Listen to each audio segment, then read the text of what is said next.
Hey y'all, welcome to Dixiecryptid. How's my people? How are our people? I'm not going to say much right now. I've got 3, maybe 4 really good stories in this video, and we're fixing to rock and roll with it. All right, here we go.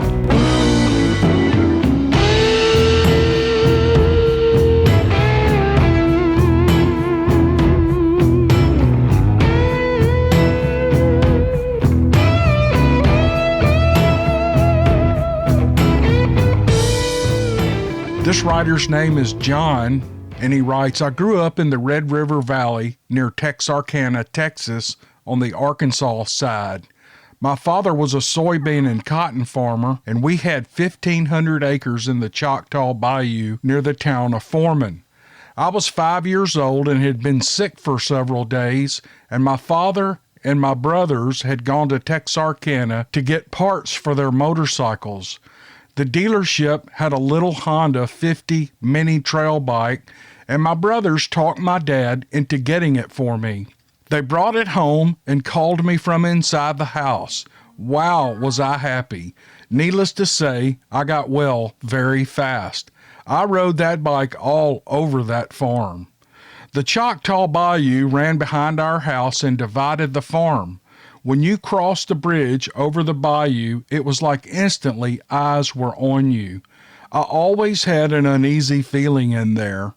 One spring day, I was on my motorcycle and I rode across the bayou. There was a small grove of very large pecan trees a short distance into the bottom. I rode under the trees and I turned off my bike to watch for squirrels in the pecan trees. The bayou bank was only about 30 feet away. Looking into the bayou, I saw what looked like a big black stump that hadn't been there before. And then the stump stood up. It turned and it looked at me. Its eyes were golden brown and very soft. It stood for only a moment and it turned and walked down the bayou and out of sight. I don't remember much after that, but I never felt afraid. At that young age, I knew about my Native American heritage. We had 2 Indian burial mounds on our property, and I thought the creature was there to watch over the mounds. I never told anyone about my encounter until I was about 35 years old. The subject of the Fouke monster came up one day, and my brother said that he had had strange things happen to him when he was working or hunting on the backside of that bayou. When I told him about my encounter, he actually teared up because he knew that there was something in there as well. It seems when you have an experience like this, more encounters happen throughout your life. I find this odd. I'm now 52 years old, and I've had many more encounters, and I've dedicated most of my life to being an avid outdoorsman. This story is, I got this story back in March of 2019. I've said this before, but I had an issue with my email inbox. It's my fault. Google was dumping emails to my dixiecryptid account in another folder. I thought I had lost all these, but I checked, and anyway, it's a long story. But this goes back to March, and the author's name is Bonita, which is actually pretty or beautiful in Espanol. Gracias. She writes, Hello, Dixie. I love your show and the intro music. Thank you. I thought I'd share my experience with you, and I hope you enjoy it. This is 2 encounters with different subjects. Let me start by saying my husband and I are both in our early 50s. We are fit and outdoorsy. Well, hold on just a minute while I get a bite of this corn dog. Oh, man, that's good. That's good. I'm just playing with y'all. Let's get on with the story. I spent lots of time in the wilderness of Michigan. I love to hike. Every summer, I put in for time off work and head north for one camping trip after another, mostly to spend the days hiking the many trails, riding our bikes, swimming the lakes and beaches, and kayaking. I have rustic and backcountry camped all throughout the Upper Peninsula where only 3% of the state's population lives. It is mostly vast wilderness and national parks and state forests which lay among the many lakes, waterfalls, and of course the lovely freshwater oceans. I also camped in northern lower Michigan along Lake Huron and, of course, the Lake Michigan side in the Manistee National Forest, as well as making hikes along the beautiful Sleeping Bear Dunes. Now, one would expect that if one was to see a Bigfoot or UFOs, it would be there in the mystical northern wilderness where the crows are so big they look like they belong to Odin. But never in all my years of rustic camping and hiking in the middle of the wildernesses up in the north did I have one experience with Bigfoot, UFOs, or anything along those lines. My experiences began around 2014. Ironically, it was when I lived in a one-floor apartment in a wooded suburb right up against a city park 30 minutes from Detroit. It's called Hines Park. It starts with the Rogue Park in Detroit and stretches about 20 miles from Detroit westwards to Northville. The woods are very thick. Hines Drive is dark and creepy at night, except around the holidays where they put Christmas lights out on a small 2-mile stretch on the side closest to Detroit, but that's it. There are deer, coyote, turkeys, even reports of bobcats. Many train tracks ran over near Hines and through Hines, always a slow-moving train. The constant sound of trains was always there, slowly moving and always one every hour or so. Almost every day for exercise, I'd go for morning and evening walks in Hines Park since the back of our apartments faced it. Some days I'd go walking near the creek at Rogue River. I began seeing what looked like teepee structures in some of the deeper areas and walked in further and I looked at them. I thought it was someone, maybe kids fooling around, and I thought no more about it.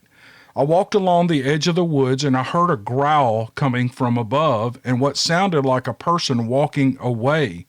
Again, I thought it might have been a dog or a cat in the tree. I don't think dogs get in trees, but I think I know what you're talking about, Bonita. Our apartment mailbox is up against those same woods. One day I went out early in the morning to get our mail and I heard the same growl and what sounded like a person running through the woods. Needless to say, I got my mail and I got the hell away from the wooded spot where the mailbox was and I told my husband. He said it might have been a wild dog. I disagreed because it sounded either like a human or a large animal by how it ran off. I forgot about the incident until one day when my brother was visiting late one evening and leaving to get in his truck parked near the woods, and he heard the same thing. He called me when he got home and told me that he heard someone in the woods as he was getting in his truck. He said that he heard a growl. That made me at least realize that I wasn't crazy. Many times I'd be sitting in my room at night and my cat would suddenly and intently look out the window, and even though the curtains were closed, he would stare out the window, then suddenly up and run like hell out of the room. He did this numerous times. I wondered if my cat could see through the curtains or see something that I couldn't. A few evenings, I thought I heard someone smacking the outside bedroom walls more than once that woke me out of a sleep at night. Again, my husband either didn't hear anything, and when he finally did hear the smack on the outside wall, he said it was most likely something falling on the roof or a deer banging its antlers on our apartment, etc. Another time, my next-door neighbor, an elderly man, said that he saw some really big guy come out of the woods during the night trying to look in our windows. He said he couldn't see the person's face, only an outline of a big guy, but he yelled out of his windows, "Get away, Peeping Tom!" and the guy didn't answer. He just slowly walked back into the woods. My husband guessed it was a big homeless guy who only came out at night and might have been scoping our place to rob it. The thought of someone coming out of the woods at night and peering in our particular windows when there were other windows at ground level to peer into gave me the creeps. Why was this thing peeking in only our windows and not the neighbors'? I never once thought of Bigfoot, not even when this was going on. Bigfoot just never occurred to me. I thought Bigfoot was a phenomenon mostly associated with the Pacific Northwest in the woods of the deep Cascades, but certainly not Michigan and certainly not populated southeast Michigan. I stumbled on some Bigfoot information when I started reading David Pilates' Missing 411 books. After reading those Missing 411 accounts, my blood ran cold to think of all the times that I hiked alone and unarmed in the woods many times, not only here but deep in the forests up north. I decided to check out Pilates' other books beside the Missing 411, so I read some of his books about Bigfoot, as well as YouTube videos and other info about Bigfoot just for amusement. What did I find? Yes, there have been reports in Michigan, even in populated areas of Michigan like Wayne County where I live and Washtenaw near Ann Arbor. It was then I found out about the teepees, house smacking, growling, window peeking, and this really scared me. After finding this information, I thought to myself, maybe this began when I bothered those teepees in the woods. Maybe I made it angry. Maybe it was invading our privacy, peeking in the windows because I was bothering its structures. Who knows? The only thing I can think of doing was maybe leave some treats out. Heck, it was worth a try, so every morning, without fail, I'd leave cookies, cake, or some other treats out at the base of a tree that was between the apartment and the forest. I created a gifting tree to leave goodies out, and every morning the treats would be gone. One morning, when I went out to leave cookies at the tree, there was a dead rat laying neatly out under the tree. I didn't know if I should take the gesture as a warning, a threat, or a gift. I didn't say anything to my husband about the rat, but I continued every morning leaving cookies, cakes, or treats each and every day without fail. I would tell my husband that I was feeding the birds. Another time, the cake was gone, and in its place there was a green ball and a green cigarette lighter left by the tree. Another time, a green Cracker Jack box ring, and sometimes other things like sticks and twigs bent or arranged into strange patterns. I never told my husband about any of this. I just kept leaving sweets by the tree daily. I never tried to watch or see what picked up the treats. I just left them and I moved on. I did some more research on the Hines Park, and there was a Bigfoot sighting on a wooded lot of a homeowner close to Hines Park in the city of Livonia a few years back. I was also surprised to find out how many sightings there are near train tracks, and we were near plenty of train tracks. I never saw it, but it seems to fit the pattern. There was another account, if you can find it online, that was back in 1965, an account of a woman who saw a UFO as she drove on Haynes Drive through the park from Dearborn to Plymouth. She found herself in her car 3 hours later with no account of where the time went. In July of 2017, around 10 p.m., under the most mundane of circumstances, I was washing my hands and getting ready to leave work. My job is also located right near Hines Park. The electricity at the building zapped out for a few seconds, but I thought nothing of it. I walked out to my car and I heard all sorts of car alarms going off in the parking lot. I looked up and I saw what looked like 2 pumpkin orange stars up in the sky. I thought it was an odd color for an airplane or a jet. They were straight up in the sky, no trees were blocking my view. They looked like 2 bright orange stars. Of course, I was the only one in the parking lot. Oh, how I wish there was a second person there to see what I was seeing. I became afraid, bitterly afraid. I was standing by my car. My alarm was not going off, but the other alarms in the parking lot were, and I said aloud, "You're scaring me. Please go away." With that, they appeared to shrink and disappear into the sky, almost as if they heard me and understood. Needless to say, I took the busy road back home to the apartment instead of the wooded Hines Drive after seeing this. My husband said the power zapped out at the apartment too for a few seconds, so I'm guessing that it covered several blocks. Maybe they were able to suck the electricity for power, but what accounted for all the car alarms going off when they appeared? I have moved since then. We were looking for a house in the country to buy, but I decided I wanted far away from the woods as possible. We bought a house in an urban area and have been happy ever since.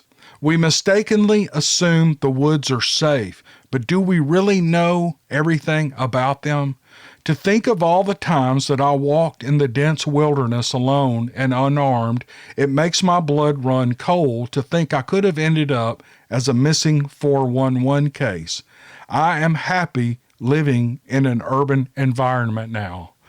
Bonita, I certainly understand what you're talking about. If you've been through what you described here, I think it scared you, if it really bothered you, I don't blame you for moving into the city or closer into an urban area where there are more people. This is just an interesting story, and we've been talking about this the last 2 or 3, 4 or 5 videos, is there's UFOs wherever there's Bigfoot. Isn't that funny? Now, I have no idea what that means. I don't know what that means at all.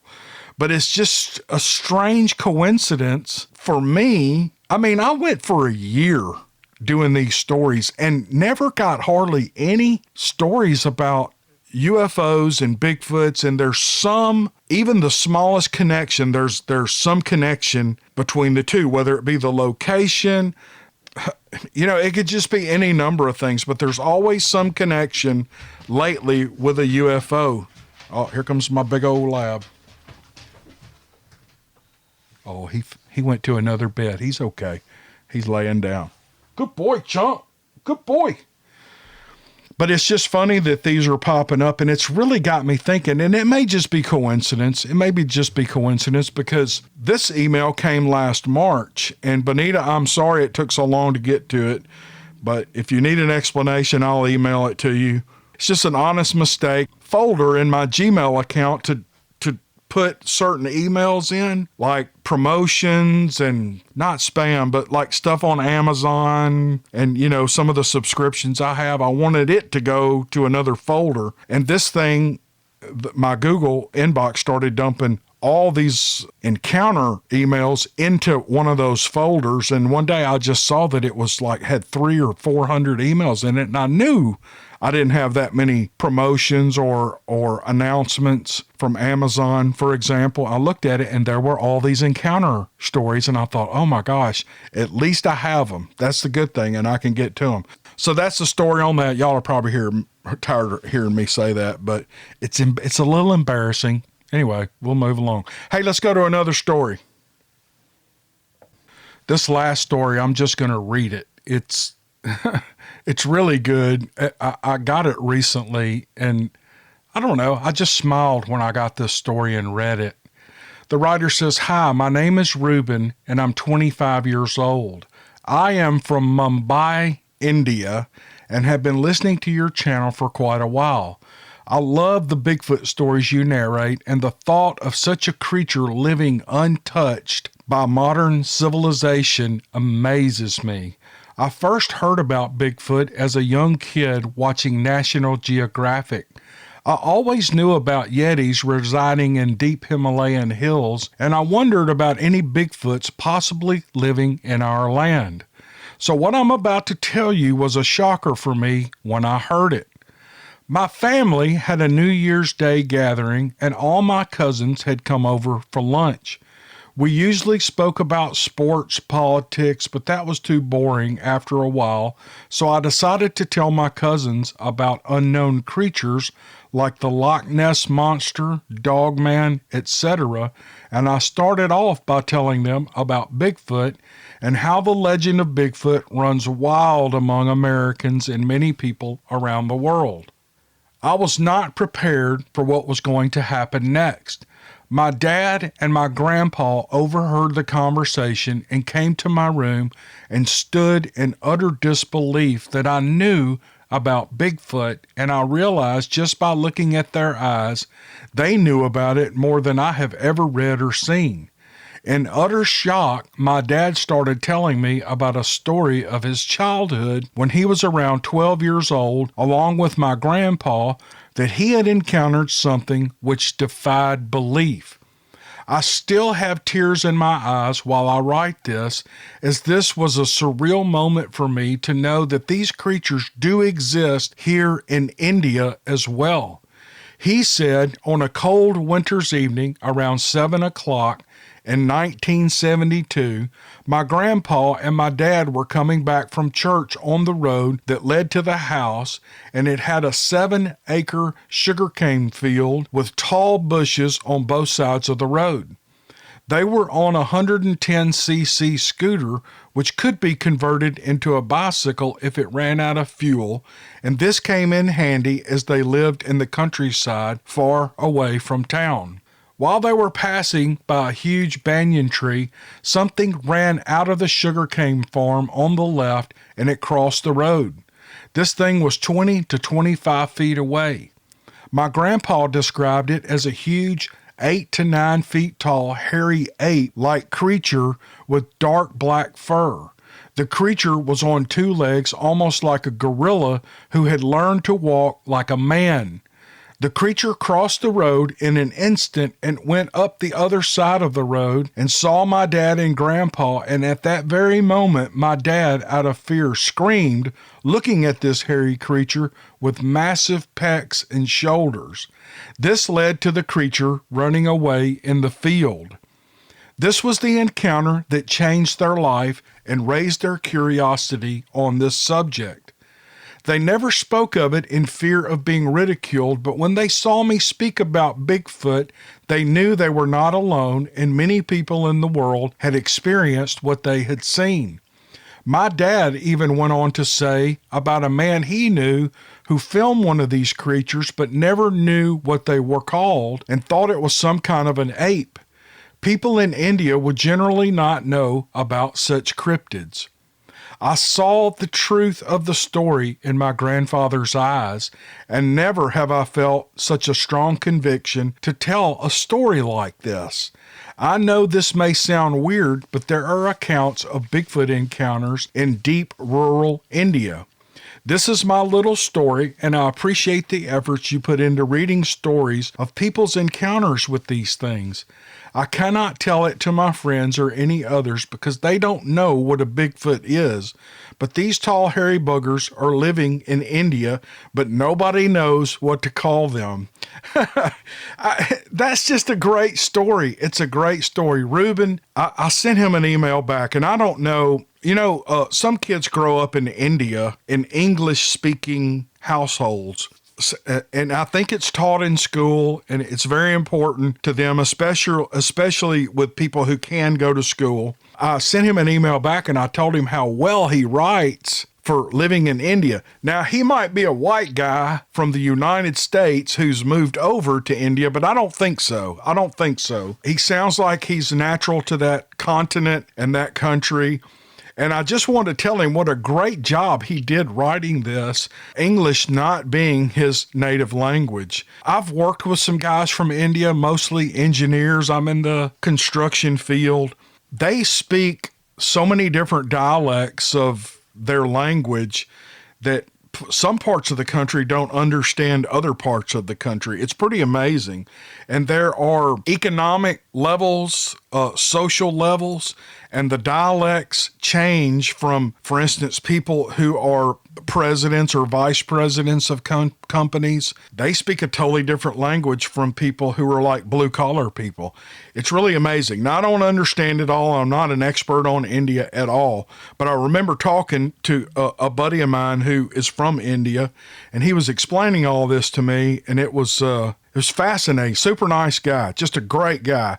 But Reuben, you're just like him, and I really appreciate this. And maybe your dad and your grandfather can hear this and know that their story just got listened to by, I don't know, maybe 10, 15, 20,000 Americans who are interested in this subject. So let them know that you wrote me and that it's narrated on this channel.